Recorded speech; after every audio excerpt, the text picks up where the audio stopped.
예수님께서 승천하시기 전에 약속하셨죠. 세상 끝날까지 너희와 항상 함께 있으리라 이렇게 말씀하셨습니다. 여러분, 그 말씀이 이 험난한 세상을 살아가는데 우리에게 힘이 되는 줄 믿습니다. 오늘도 우리만 예배하는 것이 아니라 이 자리에 삼위일체 하나님께서 우리와 함께 하시고 우리들의 예배를 받으시는 줄로 믿습니다. 오늘도 우리 교회 예배당에 오신 성도님들, 또 방문하신 분들, 또 본당에 자리가 모자라서 돌아 나가시는 분들 계셔서 좀 마음이 그런데요, 부속실에 앉아서 예배하시는 분들, 또 어려운 중에 영상으로 예배하는 모든 분들에게 하나님의 은혜가 함께 하시기를 바랍니다. 우리 안에 거룩한 성령님이 주시는 기쁨이 충만하기를 원합니다. 장로님께서 기도하신 것처럼 다음 주간에는 산상 기도회가 열리게 되고, 또 이번에 강사님은 26년 전까지 우리 교회를 목회하셨던 이명수 목사님께서 강사로 와주십니다. 얼마나 기대가 되는지요. 여러분들에게 큰 은혜의 집회가 되기를 바랍니다. 이번 금요일은 교회 80주년을 위해서 또 특별히 기도하는 금요 기도회입니다. 교회를 사랑하는 마음으로 다 같이 함께 해주시면 고맙겠습니다. 여러분, 세상에 많고 많은 교회가 있는데 지금 영락교회에서 신앙생활 하고 계시잖아요. 영락교회에서 신앙생활 하시기까지 어떤 분은 여기서 태어나셔서 지금까지 계속 계신 분도 있을 것이고, 어떤 분들은 지방에서 올라오셔서 교회를 옮긴 분도 계실 것이고, 어떤 분은 이런저런 사정 때문에 여러 교회를 경험하시고 지금 영락교회에 계신 분도 있을 겁니다. 또 이 교회가 여러분들에게 마지막 교회인 분도 있을 것이고, 또 하나님께서 여러분들을 어디로 멀리 옮기신다면 어쩔 수 없이 또 다른 교회로 가셔야 되는 그런 분도 계실 텐데, 간절히 바라기는 여기 머무시는 동안 여기서 주님의 자녀로 행복하시기를 축복합니다. 그리고 여기서 하나님의 거룩하심을 따라서 능력 있는 그리스도인으로 성장하고 성숙함 가운데 하나님께서 내려주시는 사명을 잘 감당하시게 되기를 바랍니다. 예수님께서 승천하시고 나서 남겨진 사람들에게 한 가지 숙제가 주어졌는데, 다른 게 아니라 교회 생활을 해야 된다는 것이었습니다. 그 이전에는 예수님만 따라다니는 것으로 충분했는데, 예수님 승천하시고 남게 되니까 그 남은 이들끼리 이제 교회를 구성하고 그 안에서 함께 믿음을 격려하며 지나게 된 것입니다. 이처럼 교회 생활을 하게 하신 목적은 장작불의 원리를 생각해 보면 간단합니다. 나무 하나에 붙은 불은 금방 꺼질 수밖에 없지만 여러 장작이 함께 있는 가운데 불이 붙으면 잘 타오르게 되고 꺼지지 않게 됩니다. 그런 원리로 우리 각자 예수님을 믿을 수 있겠지만은 이 교회 안에 함께 모아주셔서 여기서 성령님을 중심으로 믿음을 권면하고 격려하고 축복하면서 행복한 그리스도인으로 부활의 증인이 되어 살도록 하나님께서 우리들을 모아주신 것입니다. 오늘 읽은 말씀은 대단히 익숙한 말씀이라고 여겨지는데, 예수님께서 승천하신 다음에 그들이 감람원이라고 하는 산으로부터 다락방에 돌아와서 모인 것을 보여줍니다. 그리고 거기서 하나님의 약속하신 성령님의 임재를 기다리면서 모두가 같은 마음으로 오로지 기도에 힘썼다, 이렇게 되어 있죠. 그들은 알지 못했을 것입니다. 그 다락방에 모여있는 사람들이 이 땅의 최초의 교회가 될 것을 알지 못했을 것이고, 자신들 한 명 한 명이 그 최초의 교회를 구성하는 구성원이 될 것 또한 알지 못했을 것입니다. 그리고 그러한 교회들이 언젠가는 전 지구촌에 퍼져나가서 온 세상 곳곳에 세워지게 될 것 또한 그들은 알지 못했을 것입니다. 오늘 본문에서 보는 이 모습은 이제 막 갓난아기가 태어난 것처럼 최초의 교회가 그 모습을 드러내는 순간이라고 할 수 있겠습니다. 이들은 특이했습니다. 다양한 사람들이 모였는데 예수님의 제자들, 예수님의 어머니와 육신의 동생들, 그리고 또 이름이 알려지지 않은 많은 남녀노소가 다 같이 모여 있었습니다.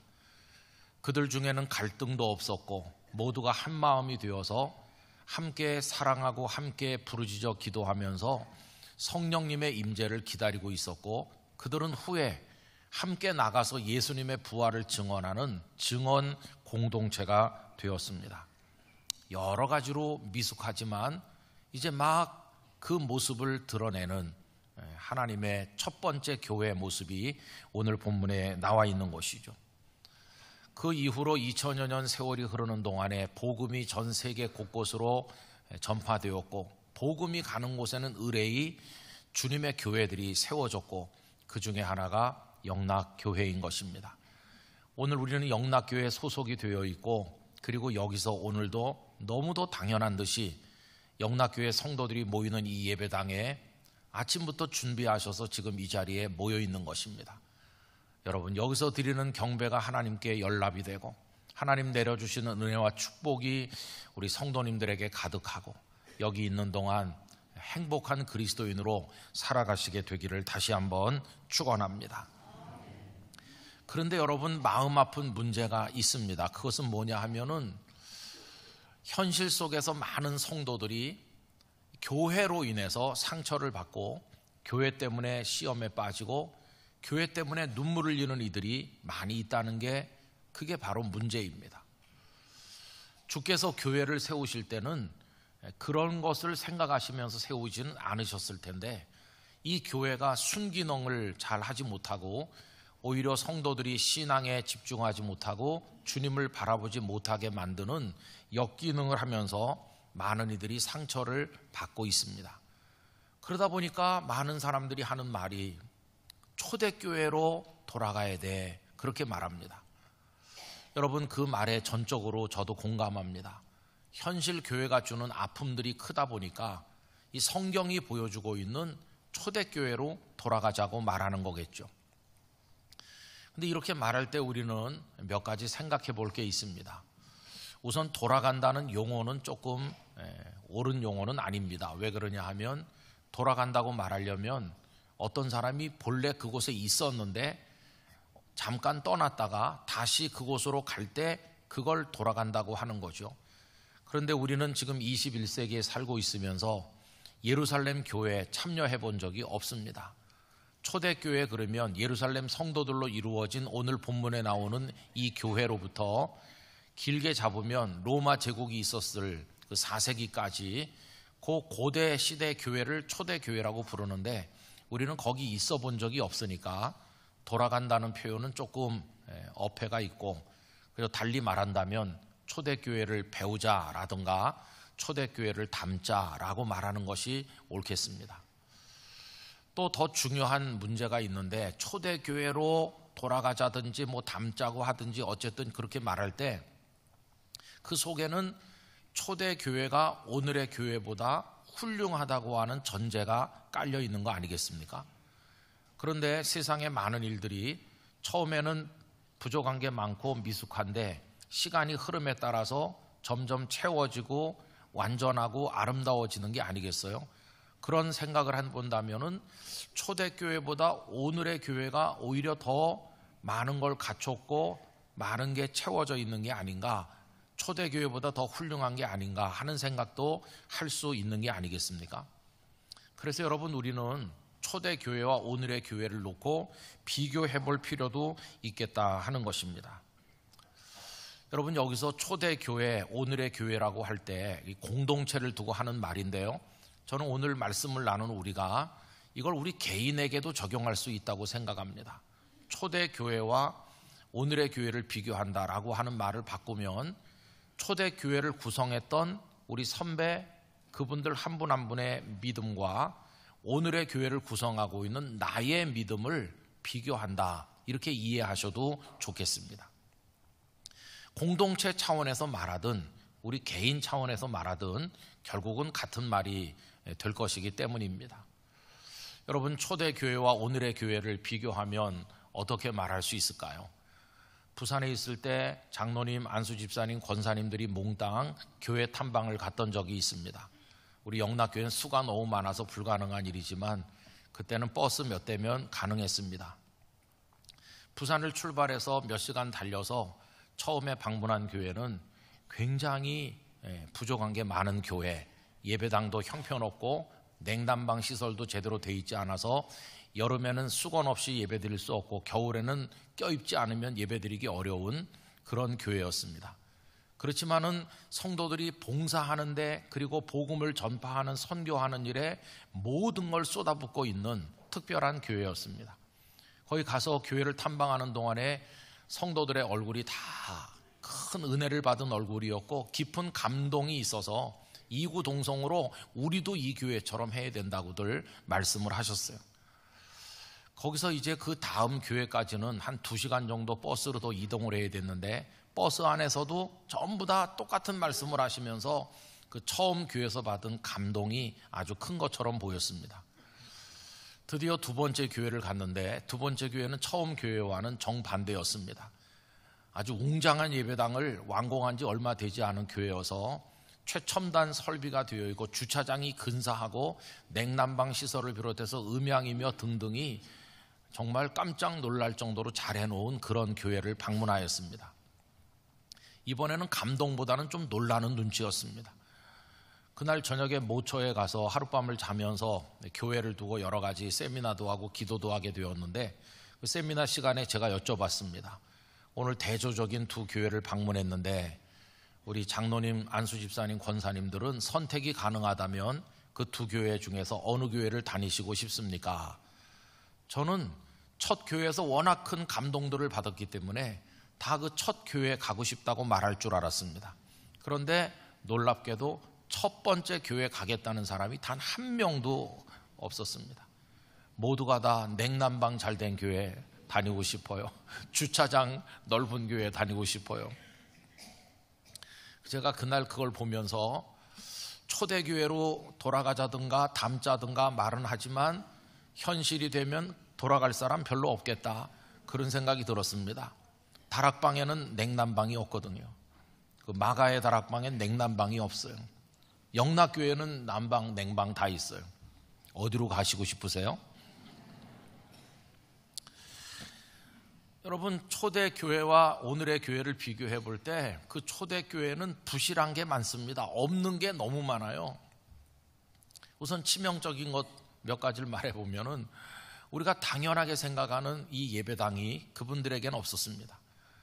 오늘 본문에도 다락방에 모였는데 그것은 예배당이 아니죠. 마가 요한의 어머니의 소유인 그 다락방을 그냥 빌려서 지금 임시로 쓰고 있는 것뿐이죠.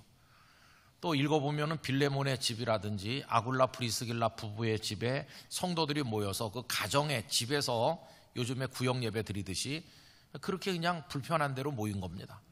또 혹은 그것도 여의치 않으면 길거리에서 3, 4, 5 모이거나 뭐 그냥 아주 불편한 야외에서도 모이기도 하고 마치 오늘날 소그룹 모이듯이 그냥 여기저기서 이렇게 모인 거죠. 얼마나 불편했겠어요? 뿐만 아니라 그분들에게는 아무 조직도 없었습니다.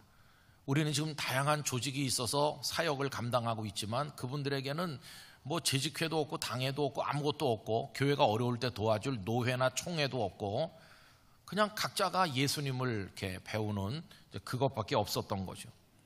치명적인 것은 우리 집에 여러 권씩 있고 모두의 손에 들려있는 이 성경책이 그들에겐 없었다는 것입니다. 그때는 구약 성경의 일부가 양피 가죽이나 파피루스에 기록되어 있었는데 그게 워낙 고가기 때문에 일반인이 그걸 소유한다는 건 불가능했습니다. 평생 가야 손으로 한번 성경을 만져보기도 어려울 정도로 이게 귀했던 시절이고 신약 성경도 오늘날처럼 27권이 집대성돼서 사람들에게 전해진 때도 아니었습니다.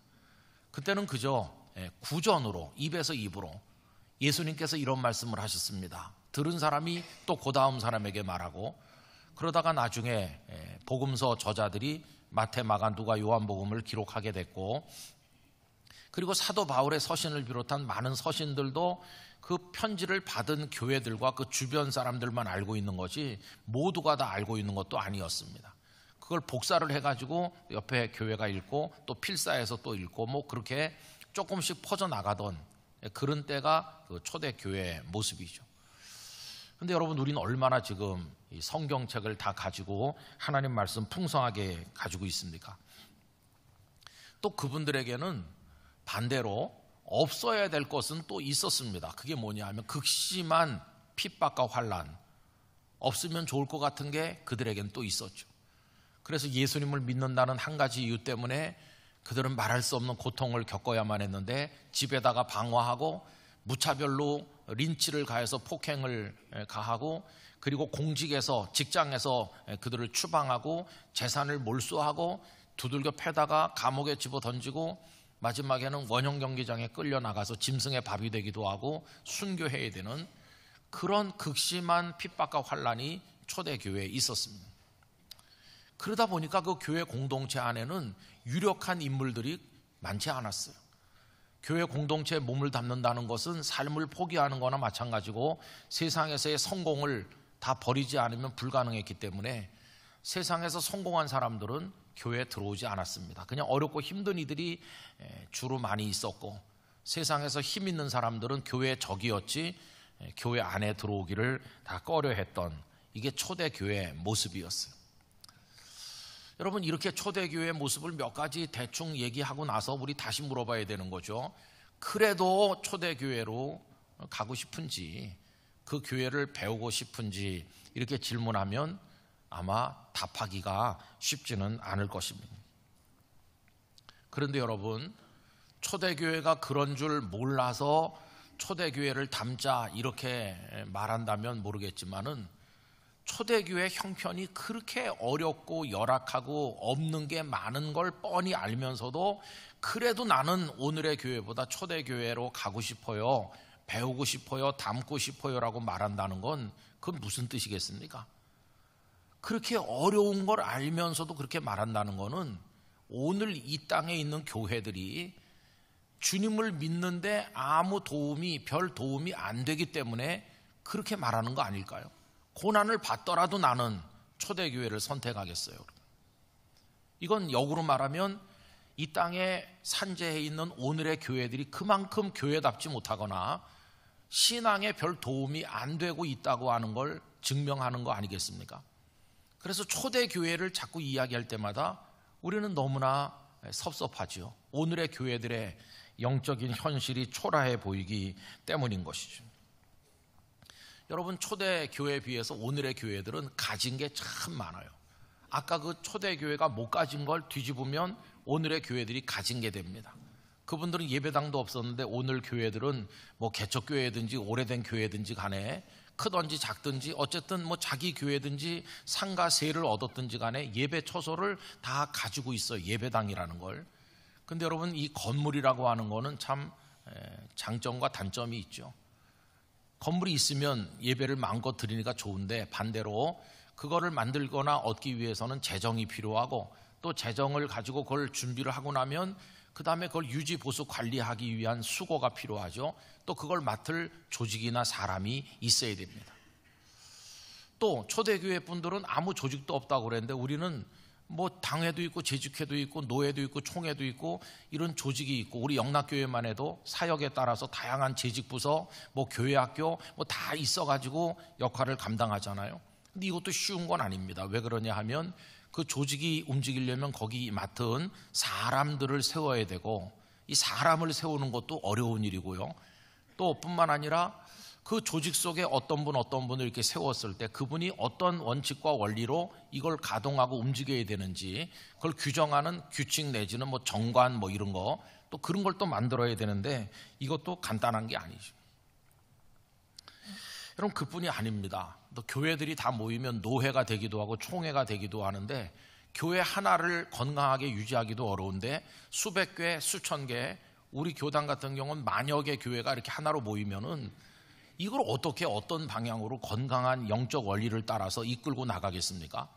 또 거기 뭐 무슨 장 하면서 명예 욕망, 또 어떤 권력에 대한 욕망 때문에 인간의 수치스러운 모습들이 가감없이 분출되기도 하고, 가서 보면 믿음에 도움되는 것보다 믿음에 시험되는 것들이 많이 비일비재하게 일어나기도 하는데, 그런 현실을 보면서 오늘의 성도들이 신앙에 도움이 될까 그런 생각을 하기도 합니다. 그러면서 우리는 많은 걸 갖추고 지금 예수를 믿고 있는데, 하나님과 우리가 연결되는데 꼭 그런 것들이 필요한가 하는 생각도 가지게 되는 거죠. 여러분, 기도의 응답을 받는 것이 웅장한 예배당에서만 응답을 받는 건 아니지 않습니까? 비가 줄줄 새는 마루바닥 꺼져가는 예배당에서도 얼마든지 기도의 응답은 오는 것이고, 또 뭐 수십 수백 명의 재직들이 다 있어가지고 잘 되는 교회만 하나님의 은혜가 있는 게 아니라, 이제 아무 경험도 없는 미숙한 목사님과 성도 몇 사람만 있어도 그들이 진심으로 주님을 향할 때 거기에도 구원의 은혜가 임하는 게 아니겠습니까? 이렇게 생각을 해본다고 한다면 우리가 지금 많이 가지고 있다는 게 정말 우리 신앙에 도움이 되는 것인가? 오히려 그런 것에 집중하느라고, 우리가 가지고 있는 것들을 집중하고 거기 매달려서 그것 때문에 아웅다웅하다가 정작 바라봐야 될 주님을 바라보지 못하고, 얻어야 될 은혜를 얻지 못하고, 기도하지 못하고, 기도의 응답을 받지 못하고 있다면, 오늘의 교회들이 가졌노라 자랑하는 것들이 그게 오히려 장애물이 되는 것이지 예수님을 믿는데 무슨 도움이 되겠나, 이런 생각도 하게 된다는 것입니다. 그래서 현실 교회의 여러 가지 음영을 우리가 들여다보면서, 그럼에도 불구하고 이 초대교회를 우리가 바라보게 되는 이유가 뭘까? 그분들은 가지지 못한 게 많은데, 그럼에도 불구하고 우리가 그분들을 흠모하는 이유는 뭘까를 생각을 해보는 것이죠. 이렇게 생각해 보면 초대교회는 오늘의 교회들이 가진 것을 가지지는 못했지만, 반대로 오늘의 교회들이 가지지 못한 것을 그분들은 가지고 있었다는 것이, 그분들이 뭘 가지고 있었을까? 그게 진짜 우리가 부러워하는 거죠. 여러분, 시간이 많지 않아서 다 말씀드릴 수는 없지만 몇 가지만 얘기를 해보면요, 우리는 가지지 못했는데 그분들은 가지고 있었던 거, 첫째는 그분들의 예수님에 대한 체험이 생생하고 따끈따끈했다는 것이, 여러분, 그분들은 예수님에 관해서 누구에게 이러하다더라 이렇게 들은 게 아니라 자기들 눈으로 봤고 예수님을 손으로 만졌고 예수님과 함께 살았고, 그 예수님에 대한 기억이 생생해요. 예수님의 눈빛을 알고 있어요. 예수님의 음성이 어떤지를 이 귀가 기억하고 있어요. 예수님의 말씀, 우리들은 성경을 읽고 어디 몇 장 몇 절에 이렇게 돼 있습니다 라고 하지만, 그분들은 우리가 길을 걸을 때, 그 산에 앉았을 때, 그 바닷가에 있을 때, 누구네 집에 들어갔을 때, 아, 그때 예수님께서 이렇게 말씀하지 않았느냐, 이렇게 하면서 자기들이 직접 들은 말씀을 나누었던 분들이니까 오늘 우리하고는 전혀 다르다는 걸 알 수 있죠. 그분들은 오병이어의 그 들판에서 보리떡과 그 생선의 맛을 아직도 기억하고 있습니다. 만찬 자리에서 이것이 너희를 위하는 나의 몸, 너희를 위해 흘리는 나의 피라고 하면서 떡과 잔을 주실 때 그 의미를 제대로 이해하진 못했지만, 숙연한 가운데, 긴장된 가운데 주님이 나눠주시는 그걸 받아 먹었던, 그 만찬에 앉았던 걸 지금도 생생하게 기억하고, 그러면서 지금도 그 자리에 앉아있는 듯 느낄 수 있었던 사람들, 그런 분들이셨어요. 그뿐이 아니라 그 만찬이 끝나고 비탈길을 걸어 올라서 캄캄한 밤에 겟세마네 동산에까지 갔다가 예수님 버리고 도망간 그 부끄러운 게 바로 방금 전에 일어난 것처럼 가슴을 치는 사람들이고, 그리고 예수님의 부활을 눈으로 봤잖아요. 그 부활하신 예수님께서 디베라 바닷가에 오셔서 숯불을 손수 피우시고 그 숯불의 온기에 자기들의 몸을 녹였잖아요.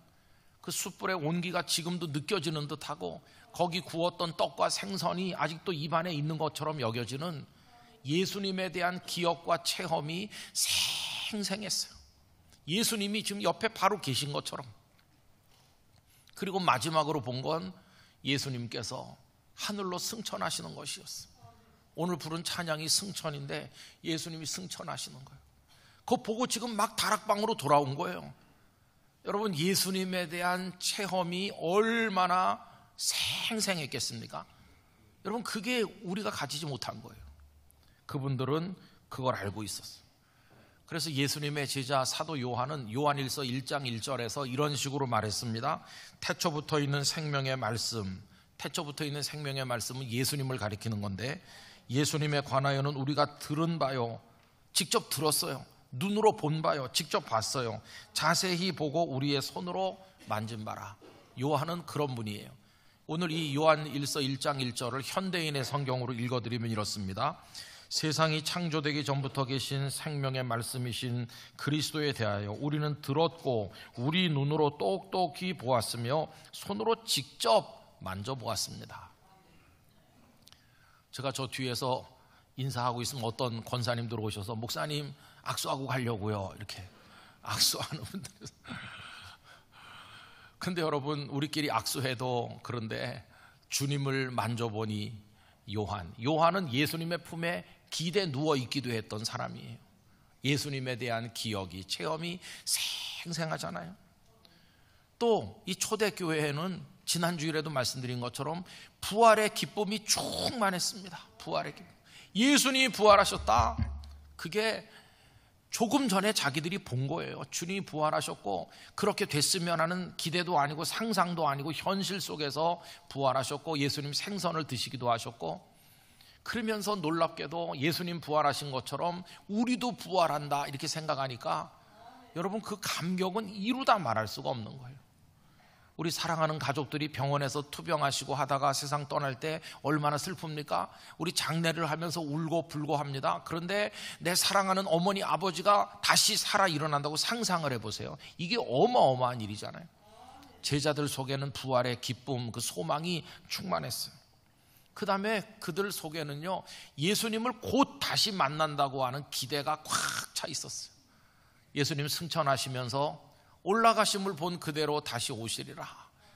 그들은 이 재림에 대한 기대를 가지고 있었기 때문에 예수님을 곧 다시 만날 거라는 마음으로 가득했어요.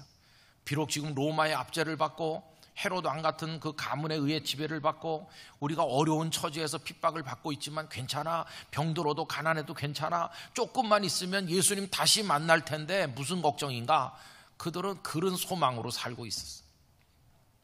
뿐만 아니라 이 초대교회 이 공동체는요, 가슴 속에 뭔가 새로운 기운이 꽉 차 있었어요. 이제 예수님께서 부활 승천하시고 이제 이루어지려고 하는 일이 뭔지 그들은 정확히 알지는 못했지만 엄청난 일이 이제 막 시작이 되려고 하는 건데, 그거에 대한 설렘과 기대, 마치 그 모습은 저 동쪽에 떠오르는 태양 같은 모습이었어요. 이제 막 뭔가가 시작된다. 그 새로움에 대한 기대로 충만했어요. 의욕이 넘쳤어요. 그걸 위해서라면 자신의 모든 걸 바칠 준비가 되어 있었어요. 저는 많은 교회들을 다녀보았습니다. 여러분, 교회들도 둘 중에 하나입니다. 어떤 교회는 떠오르는 아침 태양 같은 교회가 있습니다. 비록 성도가 몇 사람 안 되고 목사님 또 성도들 이제 시작한 지 얼마 안 됐지만 뭔가 의욕이 충만하고 하고 싶은 게 많고 모두 팔을 걷어붙이고 앞으로 나오는 그런 교회들이 있어요. 아, 이 교회는 떠오르는 태양 같은 교회구나. 위대한 일들을 앞으로 할 수 있겠구나. 그런데 반대로 어떤 교회는 명성이 자자하고 굉장히 역사도 100년 넘었고 뭐 준비도 많이 돼 있는데 지는 서산의 태양 같은 교회도 있어요. 목사님도 그렇고 중직자들도 아무 의욕도 없고 뭐 하고자 하는 사람도 없고 움직이는 사람도 없고 하자고 말하는 사람도 그러자는 사람도 없고, 많은 게 뭔지 아세요? 그런 교회는 지는 교회, 그런 교회는 말이 많습니다. 말은 너무 많아요. 그러면서 전부 말이 사람을 비난하고 비판하고 뭘 하자는 얘기가 아니라 하지 말자는 얘기만 하고 안 될 이유만 찾아내가지고 늘어놓으면서 아, 이 교회는 곧 가라앉겠구나. 제가 우리 부목사님들에게 이제 담임 목회지를 구해서 나가셔야 되는데 오늘의 모습을 보면 안 된다고, 지는 교회에 가면 안 되고 뜨는 태양 같은 교회에 부임해야지. 그래야 목회를 힘있게 할 수 있는 거라고 얘기를 해요. 여러분, 가라앉는 교회는 금세 뜨는 교회에 의해서 추월당하고 맙니다. 슬픈 교회예요, 슬픈 교회. 근데 여기 초대교회는 막 이제 막 뭐가 떠오르는 거예요. 가슴 속에, 이분들 속에 의욕이 충만한 그런 모습이었어요. 결정적으로 초대교회는 성령님으로 충만했어요. 그분들의 행동 원리는 하나님의 말씀이었고 주님의 말씀이었고, 그걸 움직이게 만드는 행동의 에너지는 성령님의 능력이었어요. 성령이 너에게 임하시면 너희가 권능을 받고, 그래서 모두가 다 성령에 충만했습니다. 그 성령의 이끄심을 따라서 그들은 같이 부르짖고 한 덩어리가 되고 서로 사랑하고 복음의 증인으로 살아나갔어요. 여러분, 그들의 원리가 그런 것이었어요.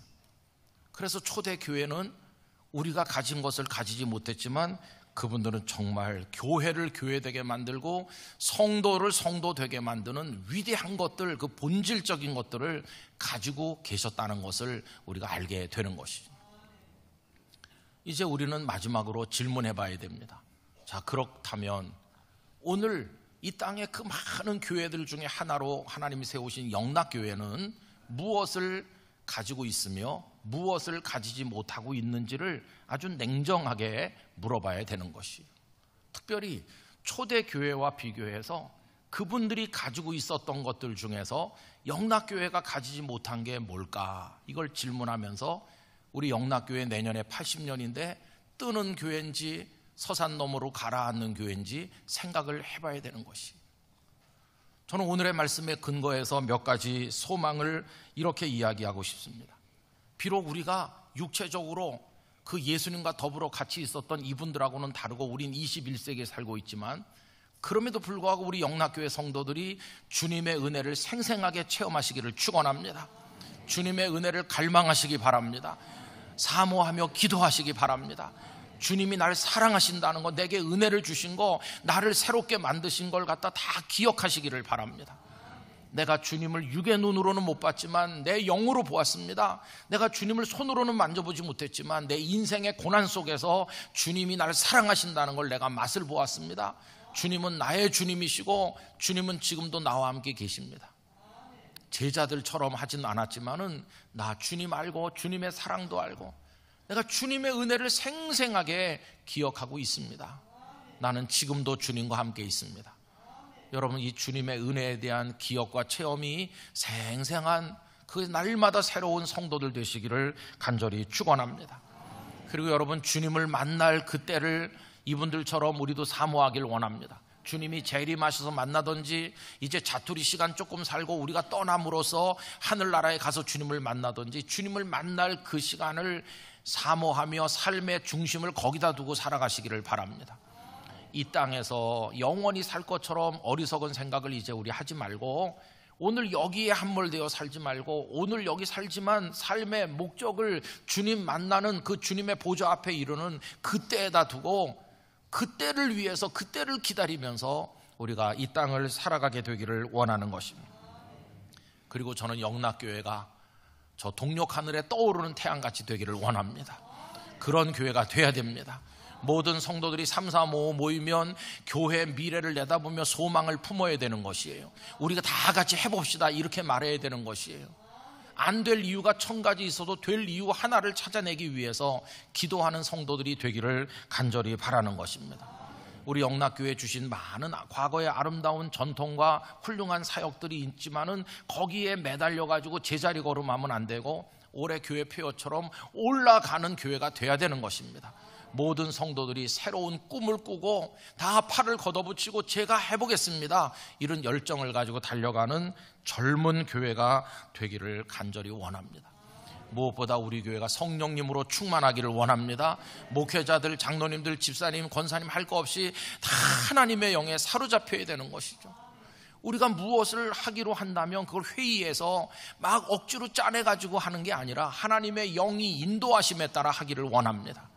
우리의 자랑은 그때 내가 이렇게 주장해갖고 내 의견이 관철되지 않았겠어요, 이걸 자랑하는 게 아니라 하나님의 성령께서 우리를 사로잡으셔서 우리 다 그냥 그대로 움직였어요, 하나님이 이끄셨어요, 이걸 자랑할 수 있는 주의 영이 역사하는 교회가 되기를 간절히 원하는 것입니다. 그럴 때 초대교회가 부흥한 것처럼 영락교회가 부흥하기를 원합니다.